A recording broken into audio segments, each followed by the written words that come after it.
राम राम जी, आप सबको मेरा सादर नमस्कार। मैं आपका साथी दलेर सिंह पत्रकार। आज की यह खबर जो आपके सामने प्रस्तुत कर रहा हूं, यह देश की सुरक्षा, देश और प्रदेश की राजनीति, पहलगाम आतंकी हमला, हरियाणा प्रदेश की व्यवस्था, इस संदर्भ में है। दरअसल आज शुक्रवार को अखिल भारतीय कांग्रेस के महासचिव और राज्यसभा सांसद रणदीप सिंह सुरजेवाला जींद की नई अनाज मंडी में पहुंचे। उन्होंने किसानों, आढ़तियों और मजदूरों से मंडी की व्यवस्था को लेकर बातचीत की और उसके बाद कांग्रेस नेता रघुवीर भारद्वाज की दुकान पर प्रेस वार्ता की, जिसमें उन्होंने कहीं ना कहीं पहलगाम आतंकी हमले में जहां सुरक्षा में चूक तो करार दिया ही दिया है, इसके लिए कहीं ना कहीं उन्होंने केंद्र सरकार को भी जिम्मेदार ठहराने का प्रयास किया है। दूसरी तरफ प्रदेश की भाजपा सरकार पर भी उन्होंने कई सवालिया निशान लगाए हैं। यहां तक कि उन्होंने मुख्यमंत्री नायब सैनी को यहां तक कह डाला कि वे जब हेलीकॉप्टर से नीचे उतरेंगे तब उन्हें प्रदेश की असली धरातल में जो समस्याएं हैं उनका आभास होगा। उनका कहना है कि आज प्रदेश की मंडियों में व्यवस्था है जो लचर हो चुकी है, उठान नहीं हो रहा, किसान की खरीद समय पर नहीं हो पा रही, समय पर भुगतान नहीं हो रहा। इसी तरह से पिछले दिनों हरियाणा के अंदर आगजनी से 5000 से ज्यादा एकड़ बताते हैं फसल आगजनी का शिकार हो गई। उसमें तूड़ी के कूप, किसानों के आवास, किसानों के खेतों में बने कमरे, काफी नुकसान हुआ। लेकिन उनका कहना है कि सरकार ने मुआवजा देने से इनकार कर दिया, जबकि सरकार को चाहिए था कि किसानों को, ऐसे किसानों को यह मुआवजा जो है राष्ट्रीय प्राकृतिक आपदा जो फंड होता है उसके जरिए देना चाहिए था। जब रणदीप सिंह सुरजेवाला से कांग्रेस के बारे में बात करनी चाहिए, पत्रकारों ने उनसे पूछा कि आखिर कांग्रेस हाईकमान हरियाणा को नेता प्रतिपक्ष का चुनाव क्यों नहीं कर पा रहा। इस सवाल पर रणदीप सुरजेवाला सीधे तौर पर कोई जवाब नहीं दे पाए, लेकिन उन्होंने भूपेंद्र हुड्डा, कांग्रेस के राष्ट्रीय अध्यक्ष खड़गे, राहुल गांधी इत्यादि कांग्रेस हाईकमान का नाम भी लिया और बहुत सारी बातें बताई हैं। इसके अतिरिक्त उन्होंने प्रेस वार्ता के दौरान प्रदेश के मुख्यमंत्री के सम्मुख 9 मांगे रखी हैं। आपको बिना समय गंवाए हम आपको सीधा रणदीप सिंह सुरजेवाला की लाइव प्रेस वार्ता दिखाते हैं। लेकिन इससे पहले मेरा आपसे नम्र निवेदन है कि कृपया अपने इस चैनल को ज्यादा से ज्यादा सब्सक्राइब करें, खबर को लाइक और शेयर भी अवश्य करें। अब देखिए रणदीप सिंह सुरजेवाला की लाइव प्रेस वार्ता। नमस्कार साथियों, जींद सहित पूरे हरियाणा में सरकारी तंत्र फेल हो चुका है। मंडियों में गेहूं उठान जो है वो आड़ती, किसान और मजदूर की जिंदगी की आफत बन गया। 24 से 48 घंटे में भुगतान और 3 दिन में उठान का नायब सैनी जी के सारे दावे हवा हवाई हो गए हैं। सरकारी बद इंतजामी और निकम्मापन, इससे प्रदेश में खरीद को शुरू हुए अब 1 महीना पूरा हो गया। 1 महीने में केवल 30 से 40% गेहूं का उठान हुआ है। तो कब उठान होगा और कब भुगतान होगा? सीएम को, श्रीमान नायब सैनी को साइकिल चला फोटो खिंचवाने की फुर्सत है, पर मंडी में आकर आड़तियों, किसानों और मजदूरों से मिलने की फुर्सत नहीं। और जली हुई फसल के मुआवजे से नायब सैनी सरकार ने कन्नी काट ली है। ये कुछ 5 या 6 बातें हैं जिनको लेकर आपके बीच में हम उपस्थित हैं। जींद अनाज मंडी की स्थिति पूरे हरियाणा की अनाज मंडी की स्थिति को बयां करती है। गेहूं के बड़े बड़े पहाड़ बन गए हैं, बारदाना गायब है, आड़ती त्राहिमाम है, किसान अपना पीला सोना आसमान के नीचे डालकर भयभीत है कि कब बारिश हो जाएगी, और आड़ती भी। और अगर बारिश हो गई, किसान मैं हूं, मैंने बेच दी, आप आड़ती हैं तो इनके सारा भुगतान इनको करना पड़ेगा। जो ओले पड़े, बारिश हुई, अंधड़ आया, उसमें जो फसल खराब हुई मंडियों में पड़ी हुई, उसके लिए नमी की मात्रा का कोई इंतजाम नहीं है। तो साथियों, खेतों में आग से पीला सोना जो है वो जल रहा है और मंडियों में सड़ रहा है। दूसरी बात, नायब सैनी सरकार की बद इंतजामी के चलते न बारदाना है, न मंडियों में उठान है, न किसान का भुगतान है और न आड़ती को उसकी आड़त मिल रही, न मजदूर को उसकी मजदूरी मिल रही। जींद हो, जुलाना हो, पीलूखेड़ा हो, उचाना हो, नरवाना हो, कैथल हो, अंबाड़ा हो, कुरुक्षेत्र हो, यमुनानगर हो, करनाल हो, पानीपत हो, पूरे हरियाणा की मंडियों की लगभग यही स्थिति है। जींद अनाज मंडी के हालात तो और विकट है। कल 24 अप्रैल तक जींद की सभी जिले की सभी मंडियों में 66,54,000 क्विंटल गेहूं का आगमन हुआ। उसमें से लिफ्टिंग केवल हुई है 22,36,000 की क्विंटल की, यानी 33%।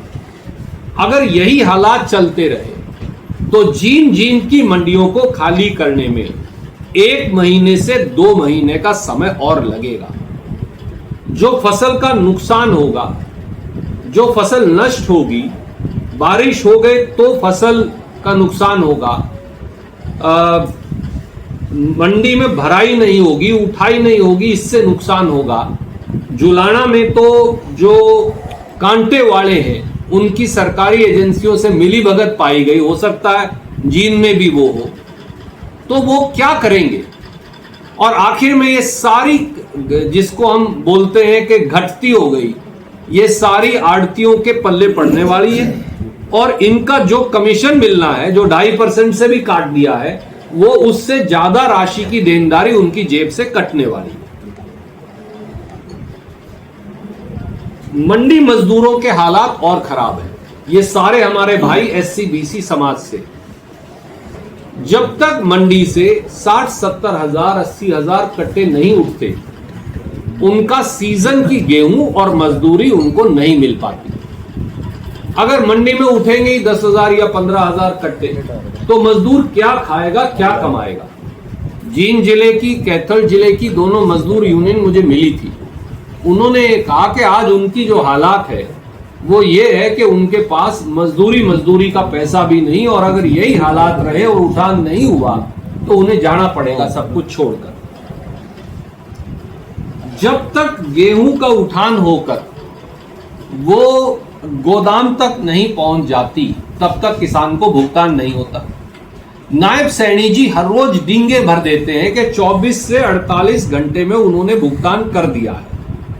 मैं उनका अभी उचाना में जो उन्होंने कहा वो वीडियो आपको दिखाना चाहूंगा।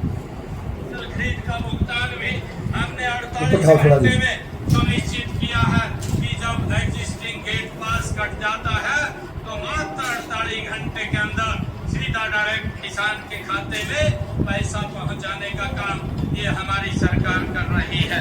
सरकार प्रयास कर रही है। वो जो कहते हैं कि बड़े मियां तो बड़े मियां, छोटे मियां सुभान अल्लाह। नरेंद्र मोदी जी के साथ हेलीकॉप्टर में जब से बैठे हैं, बड़े बड़े जुमले घड़ने लगे। उचाना में आकर कुछ दिन पहले ये कह दिया, वो भी धन्ना भगत जी की जयंती पर। परंतु सच्चाई ये है कि किसान की पेमेंट 15-15 दिन से हुई नहीं है। और अगर ये सारी गेहूं का उठान जो अभी अपन चलेंगे, बाहर ढेरियां पड़ी है, नहीं हुआ, तो फिर किसान की पेमेंट 1 और 1.5 महीने तक भी होने वाली नहीं है। तो मुख्यमंत्री सीधे सीधे झूठ बोल रहे हैं। पूरे प्रदेश के 15 जिलों में 5,000 एकड़ से ज्यादा फसल नष्ट हो गई। पहले तो नायब सैनी जी ने कह दिया हम सर्वे करवाएंगे। हेलीकॉप्टर से चंडीगढ़ से वो उचाना आ गए, उन्हें गुला चीका या पेहवा में उतरने की फुर्सत नहीं मिली। किसान की फसल जली, किसान की तूड़ी के कूप जले, किसान के मवेशी जलकर मर गए, किसान के मकान जले। अब ये कह दिया कि ये तो प्रधानमंत्री फसल बीमा योजना में कवर नहीं है, इसलिए मुआवजा नहीं देंगे। इसलिए हमारी भाजपा सरकार से, नायब सैनी जी से 9 मांग है। पहली मांग, भाजपा सरकार सभी मंडियों में बारदाने की भराई के लिए कट्टों का फौरन इंतजाम करे अगले 24 घंटे में। और ये सुनिश्चित करे कि आसमान में, खुले आसमान के नीचे जो मंडियों में फसल पड़ी है वो फौरन कट्टों में भराई हो। शुरुआत तो वहीं करनी पड़ेगी। दूसरा, गेहूं का उठान न कर रहे प्रशासनिक अधिकारियों, सरकारी एजेंसियों और ठेकेदारों, उनके खिलाफ कड़ी कार्रवाई हो। उनके टेंडर भी कैंसिल हो, उन पे पेनल्टी भी लगाई जाए। क्योंकि हो ये रहा है कि टेंडर भर दिया 400 गाड़ियों का, गाड़ी लगा रखी है 50, गाड़ियां है ही नहीं उनके पास। बाकी की 360 गाड़ियों का पैसा अधिकारी और जो ठेकेदार है वो मिलकर बांट रहे हैं, पैसा ऊपर तक जा रहा है। व्यापक भ्रष्टाचार का नंगा खेल खेला जा रहा है। इसलिए सरकार फौरन आड़तियों को और किसानों को यह अधिकार दे, इसका हल भी बताना पड़ेगा मुझे, यह अधिकार दे कि मोटर व्हीकल्स एक्ट में सारे ट्रैक्टर ट्रॉलियों को 15 दिन के लिए लाइसेंस दे दिया जाए कि वो कमर्शियल उठान कर सकते हैं। हमारे आड़ती भाई और हमारे किसान भाई पैसा उतना ही दे, किराया फालतू नहीं चाहिए, जो सरकार का निर्धारित किराया वो ही दिया जाए, तो वो सब उठान कर लेंगे। तीसरी मांग, जींद और जुलाना सहित कई मंडियों में कांटे में तोल की हेराफेरी की शिकायतें आई हैं। जुलाना मंडी में पकड़ी गई। पूरे हरियाणा की मंडियों के कांटों की पुनर्जांच हो और जहां कहीं गड़बड़ मिले उन अफसरों के खिलाफ और कांटे वालों के खिलाफ कार्रवाई हो। चौथी मांग, मंडी मजदूरों को फौरन मजदूरी दी जाए क्योंकि ये गरीब आदमी कहां जाए।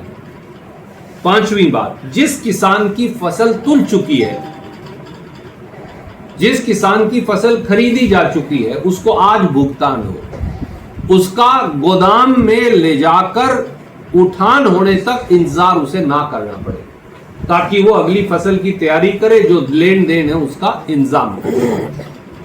छठी बात, मौसम की मार को देखते हुए 12% की जो नमी मात्रा है उसे बढ़ाकर 14 और 15% की जाए, कम से कम 2% की छूट दी जाए, तभी आड़ती और किसान जो है वो जिंदा रह पाए। सातवीं बात, मंडी के आड़तियों पर एक तलवार लटका रखी है भाजपा सरकार ने।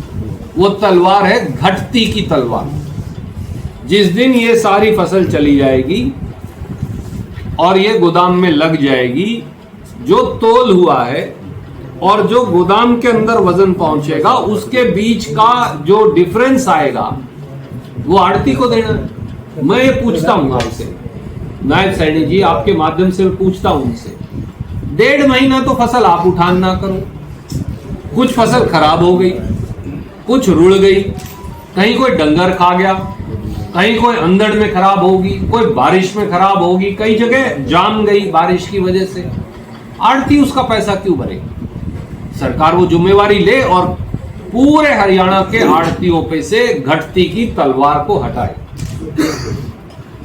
आठवीं बात, उठान की ना होने की वजह से चारों तरफ मंडियों के किसान और आड़तियों ने फसल डाल रखी है, सड़कों पे भी, जो साथ वाली गलियां हैं उन पे भी, जहां जहां ओपन फॉर्ड है उस पे भी, क्योंकि कई जगह ऐसे फसल डाली गई है।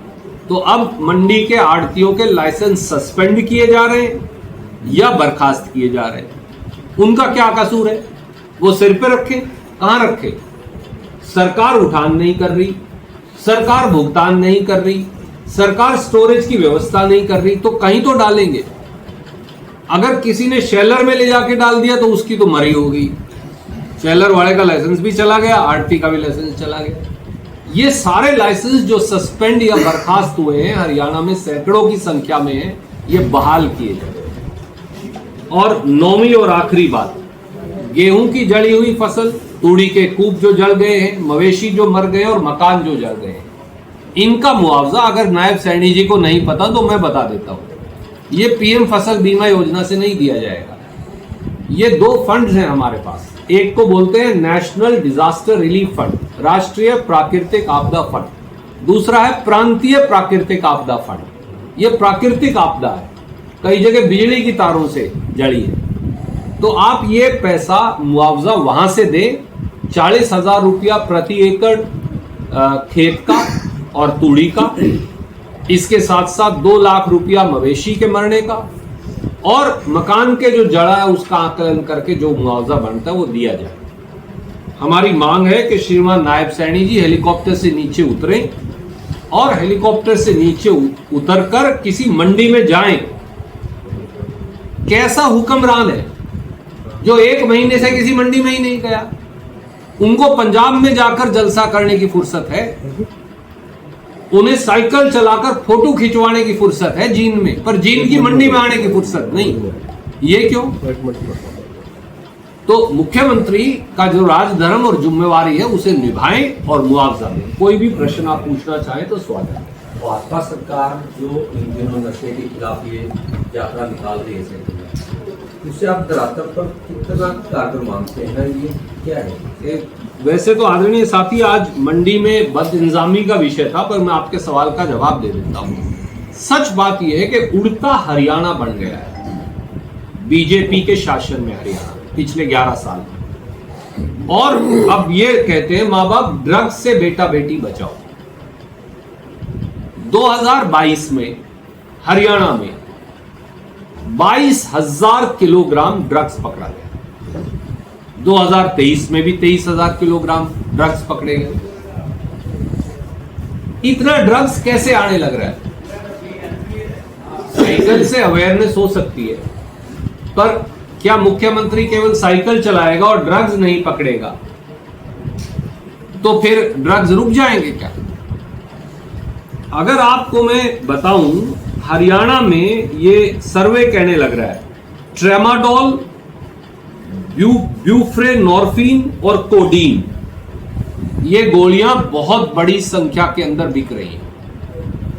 श्रीमान नायब सैनी को ये मालूम है? क्या उन्हें मालूम है कि साल 2022 में पुलिस ने 24,000 किलोग्राम ड्रग्स और नशीले पदार्थ पकड़े? 2023 में केवल 9 महीने में 23,555 किलोग्राम पकड़े, और 24 में ये संख्या और ज्यादा, और ये केवल 10% है। हरियाणा में जो ड्रग्स निरोधक एजेंसियां हैं वो ये मानती हैं कि 2.5 लाख से 3 लाख किलोग्राम ड्रग्स बिकने लग रहे हैं।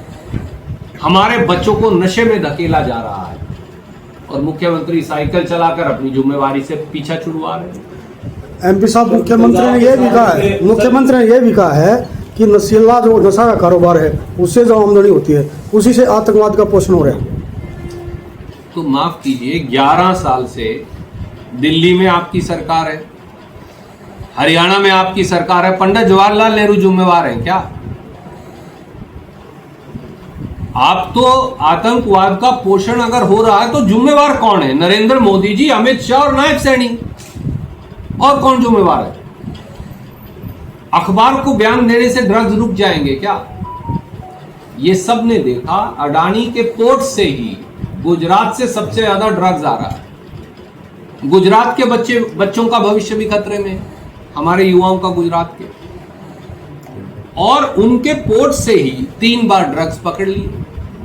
एक बार 10,000 करोड़ के पकड़े, एक बार शायद 15,000 करोड़ के पकड़े, और एक बार जो किसी ने बताया ही नहीं आपको, दुनिया की सबसे बड़ी ड्रग्स खेप वहां से निकल गई थी। मैंने वो कागज रिलीज किए थे, उनकी लागत थी 1,36,000 करोड़, अडानी के जो मुद्रा पोर्ट से निकले। भैया, अगर ड्रग्स से उग्रवाद का पोषण हो रहा है, 11 साल से मुख्यमंत्री आप हो, गृह मंत्री आप हो, प्रधानमंत्री आप हो, तो और पंडित जवाहरलाल नेहरू आएंगे क्या ड्रग्स पकड़ने के लिए? पकड़ो, और नहीं पकड़ते तो फिर ये साफ है, या तो आप निकम्मे हैं या आप ड्रग माफिया से मिले हो। दोनों में से कौन सी बात सच है मुझे नहीं पता, तो जवाब उनको देना पड़ेगा। पंजाब के साथ रखे जो जिले हैं कैथल, कुरुक्षेत्र और सिरसा, यहाँ नशा ज्यादा बिक रहा है। क्या आपको लग रहा है कि नशा तस्करों के साथ अफसरों और पॉलिटिशियन की मिलीभगत के बगैर इतना नशा बिक सकता है? देखिए, मैंने तो आपको ये कहा, ड्रग निरोधक लोगों का ये मानना है, मेरी ये गेहूं खराब हो जाएगी जैसे किसान की होगी। मेरी आपसे एक विनती है, हाँ, ये मेरी कणक मत खराब करियो जी। तो ये मेरी हाथ जोड़कर विनती है। पर मैं ये कहना चाहूंगा, देखिए मैं इस बात से सहमत हूं, अब केवल पंजाब के बॉर्डर से नशा नहीं आ रहा, अब इस समय सबसे ज्यादा नशा जो है वो समुंदर के माध्यम से गुजरात से आ रहा है, जिससे गुजरात का युवा बिल्कुल नष्ट हो चुका है। भाई आप 30 साल से गुजरात में सत्ता में हो, 11 साल से हरियाणा में सत्ता में हो, पंजाब का पूरा बॉर्डर का बीएसएफ सीआरपीएफ का 50 किलोमीटर तक का कंट्रोल सीधा गृह मंत्रालय अमित शाह जी के पास है। आपने वो ऑर्डर पढ़ा ही था, वहां भी पंजाब की सरकार नहीं चलेगी। हरियाणा में आपकी सत्ता है, आप क्यों नहीं पकड़ रहे?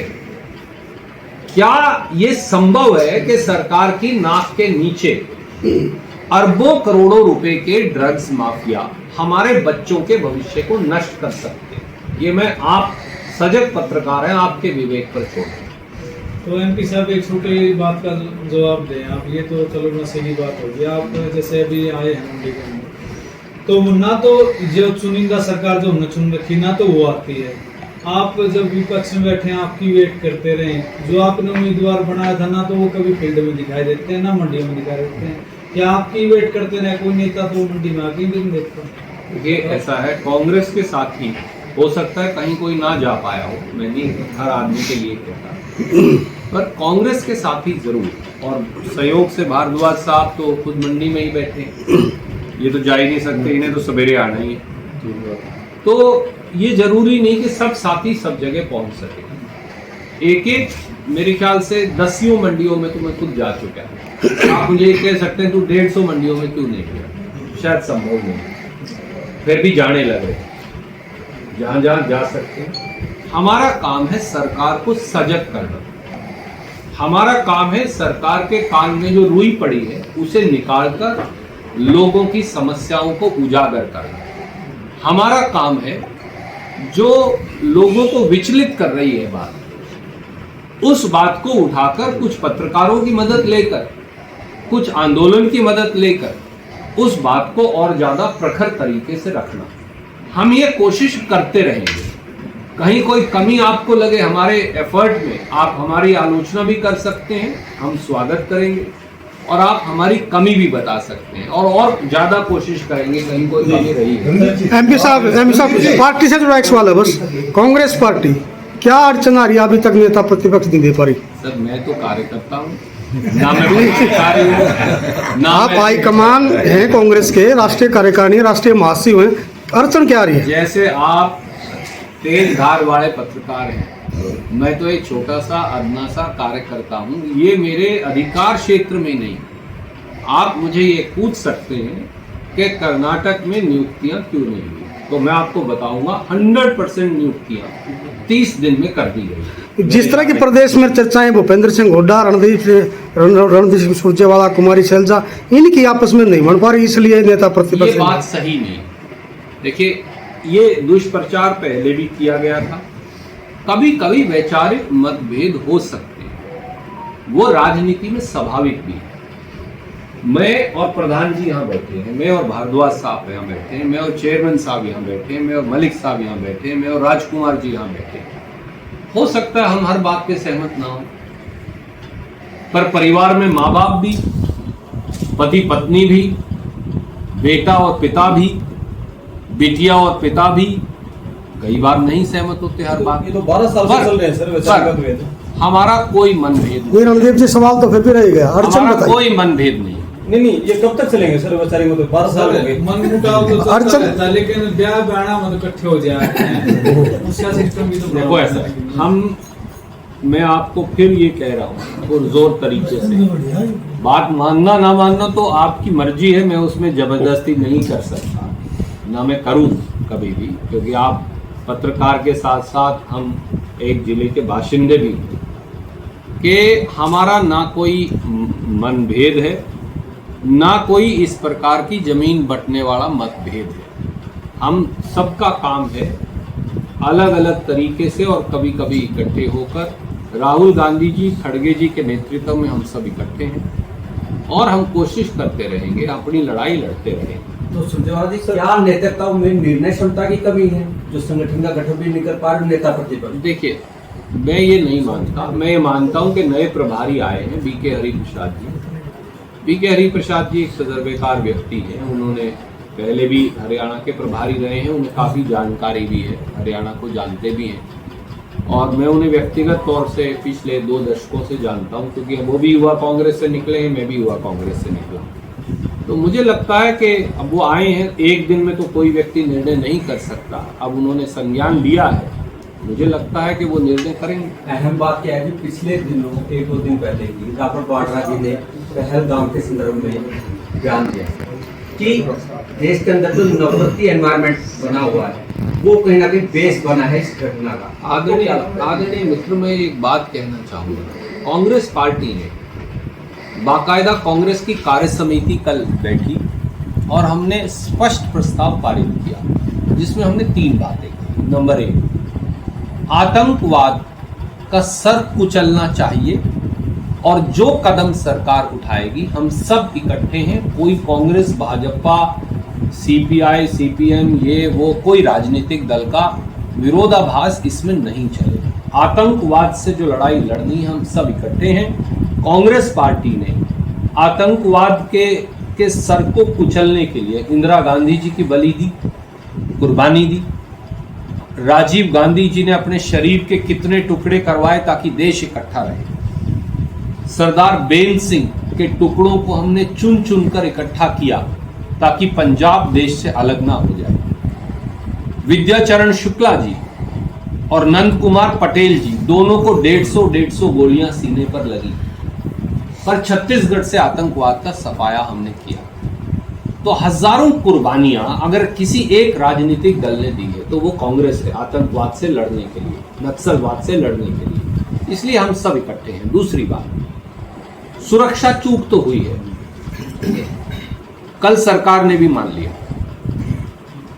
खुद किरण रिजिजू जी ने भी मान लिया, बैठक में खुद गृह मंत्री ने भी ये स्वीकारा कि सुरक्षा चूक तो हुई है। पहलगाम से 4.5 किलोमीटर ऊपर बैरसन ग्राउंड है, वहां ऐसे खड़ी चढ़ाई, मैं तो वहां गया हुआ। वहां हमेशा सिक्योरिटी लगाते हैं। पहलगांव में 3 टियर सिक्योरिटी है। तो जब बैरसन ग्राउंड में 5,000 या 2,500 3,000 टूरिस्ट डेली जा रहा था, तो सरकार क्या कर रही थी? क्योंकि जम्मू कश्मीर जो है वो केंद्र शासित प्रदेश है, वो प्रांत नहीं है अभी भी। वहां सीधा अमित शाह और नरेंद्र मोदी जी का शासन चलता है, सुरक्षा उनकी जिम्मेवारी। सरकार कहां थी? ये चूक क्यों हुई? वो एक बात होता स्वीकार कर लेना। आपने उनका बयान शायद देखा होगा, नहीं देखा है तो मैं किरण रिजिजू जी का बयान भी आपको दिखाई देता हूं। देख लिया है। तो उन्होंने ये स्वीकार कर लिया। अब सवाल ये है कि कंप्लीट इंटेलिजेंस और सिक्योरिटी रिव्यू होना चाहिए। तीसरा, ये भी सच है कि पहलगाम की घटना को लेकर देश में धार्मिक टकराव और नफरती माहौल पैदा करने की साजिश की जा रही है। सरकार को उसे रोकना होगा। ये जिम्मेवारी सरकार की है, क्योंकि धार्मिक या जातीय भावनाएं भड़काना अपराध है और इंसान में टकराव करवाना भी अपराध है। जहां पाकिस्तान से उग्रवादी, उनमें से कई लोगों ने, मैं कल लेफ्टिनेंट विनय शुक्ला जी के घर पे भी, विनय नरवाल जी के घर पे भी गया, उनके पिताजी से, परिवार से बात की। उन्होंने कहा कि विनय से तो उन्होंने नहीं पूछा, पर कई लोगों ने कहा कि उनसे पूछा, धर्म पूछकर हत्या की। पाकिस्तान के उग्रवादी धर्म पूछकर हत्या कर रहे थे, तो उसी समय एक घोड़े वाला आदिल हुसैन, अगर मुझे सही नाम उसका याद है, वो अपने हिंदू भाइयों को बचाने के लिए उग्रवादियों से जूझ भी रहा था। जहां उग्रवादी धर्म पूछकर हत्या कर रहे थे, यह भी सच है कि उन हजारों जो टूरिस्ट वहां थे, उनको अपने कंधे पर, अपने घोड़ों पर जो लेकर आए, वो जम्मू कश्मीर के लोग थे और उनमें से अधिकतर मुसलमान थे। जहां धर्म पूछकर उग्रवादी हत्या कर रहे थे, यह भी सच है कि जो जम्मू कश्मीर का जो अस्पताल पहलगाम में जो है, वहां एक जो डॉक्टर की टीम है, मैं उसका गुड़िया का नाम भूल जाता हूँ, आपको अभी बता भी देता हूँ मेरे पास, क्योंकि आप जैसे किसी भाई ने वो नाम मुझे भेजा कि यहाँ मेरे को उसका अभी नाम मुझवानी बहुत याद नहीं आता, पर ये सच है कि वहाँ जो डॉक्टर साहिबान थे, पुरुष और महिला दोनों, उनमें से अधिकतर मुसलमान थे, हिंदुस्तान के नागरिक थे। तो हिंदुस्तान की जो तहजीब है उसको तोड़ने की कोशिश की जाती है। सरकार को इसका भी संज्ञान लेना चाहिए और कार्रवाई करनी चाहिए। लंबे समय से फौज में भर्तियां नहीं हो रही हैं, अग्निवीर जैसी स्कीम लेकर आए, तो क्या इनको भी आप कांड मानते हैं? ये भी देखिए, अनेकों कारण हैं, उनकी जांच और अंतर्मंथन अमित शाह जी को भी, नरेंद्र मोदी जी को और पूरी सरकार को करना पड़ेगा। मैं 3 बातें आपको बताऊं। हिंदुस्तान में इंटेलिजेंस ब्यूरो है, काउंटर टेररिज्म सेंटर है जिसे CTC बोलते हैं, रॉ है, research and analysis wing, joint intelligence committee है JIC, जहां ये सारा डेटा आएगा वो एनालाइज करके बताएंगे यहाँ थ्रेट है, DIA है, defence intelligence agency, net grid है, NTRO है, नेशनल टेक्निकल रिसर्च ऑर्गेनाइजेशन। 7 तो मुझे मुजबानी याद आती है। ये हमारी इंटेलिजेंस एजेंसी है। ये इंटेलिजेंस एजेंसीज इनपुट क्यों नहीं दे पाई? नंबर 2, बेरसन ग्राउंड में 2500 टूरिस्ट को जाने की इजाजत बगैर सिक्योरिटी के क्यों दी गई? वहां पुलिस, CRPF और मिलिट्री क्यों नहीं लगाई गई? ये कुछ चीजें मैं आलोचना के हिसाब से नहीं कह रहा, सरकार को सोचना चाहिए इन पर। तीसरी, सबसे बड़ी मिलिट्री कमांड जो है दुनिया की वो कश्मीर है, 3.5 लाख फौजी वहां लगे हुए हैं, या पुलिस सिक्योरिटी जो है। इसके बावजूद भी, और पूरा बॉर्डर जो है वो फेंस्ड है 85%, इसके बावजूद भी उग्रवादी कैसे आ रहे हैं और निहत्थे लोगों की हत्या कैसे कर रहे हैं? चौथा, एक SOP होता है सिक्योरिटी फोर्सेस का, स्टैंडर्ड ऑपरेटिंग प्रोसीजर बोलते हैं उसे। उसमें किसी ने गृह मंत्रालय से टूरिस्ट पे अटैक को सबसे नीचे कर दिया है। क्यों? टूरिस्ट पे तो सबसे जल्दी अटैक होएगा, वो निहत्थे। और अगर जम्मू कश्मीर की अर्थव्यवस्था को खत्म करना है तो टूरिस्ट को भगा दो, वो अपने आप भूखे मर जाएंगे, फसाद हो जाएगा। ये क्यों किया गया? और 2 लाख पद खाली पड़े हैं फौज में। कोरोना से बाद पिछले 5 साल से भर्ती नहीं हो रही। कौन से पैसे बचा रहे हैं? जब देश की सुरक्षा ही नहीं रहेगी तो क्या करोगे पैसे बचा? और छठा, हमने माउंटेन स्ट्राइक फोर्स MSF के लिए 63,000 करोड़ डॉक्टर मनमोहन सिंह ने मंजूर किए थे। ये इसी तरह की चीजों के लिए थी। एक पूरी बटालियन बनेगी, कई कंपनी आती है, उसको हमने खत्म कर दिया। तो हम चीन के बॉर्डर पे और पाकिस्तान के बॉर्डर पे अब किसको लगाएंगे? मुझे क्योंकि थोड़ा रक्षा मामलों की जानकारी है, मैंने इसलिए कह दिया आप मुझे जो मुझबानी जानकारी। इन सब बातों पर श्रीमान नरेंद्र मोदी जी को और अमित शाह जी को जरूर अंतर्मंथन करना चाहिए। हम ये आलोचना की दृष्टि से नहीं, आगाह करने की दृष्टि से कह रहे हैं। सर, आतंकी हमले मारे गए विनय नरवाल को क्या कांग्रेस उसके शहीदी का दर्जा के लिए मांग उठाएगी? देखिए, ऐसा है, विनय नरवाल पूरे हरियाणा के नहीं पूरे देश के बेटे थे। वो एक ऐसे जाबाज नौजवान थे जो 1 मई को 26 साल की उम्र पूरा करते। विनय नरवाल ने जिस प्रकार से अपनी कुर्बानी भी दी और जिस प्रकार से उनका उग्रवादियों द्वारा जघन्य हत्या हुई है, इससे पूरा हरियाणा का बच्चा बच्चा सदमे में है। 12 घंटे तो मुझे नहीं लगता हर घर में से किसी घर में हरियाणा के पूरा भोजन किसी ने खाया होगा, क्योंकि सबको लगा परिवार का एक सदस्य चला गया।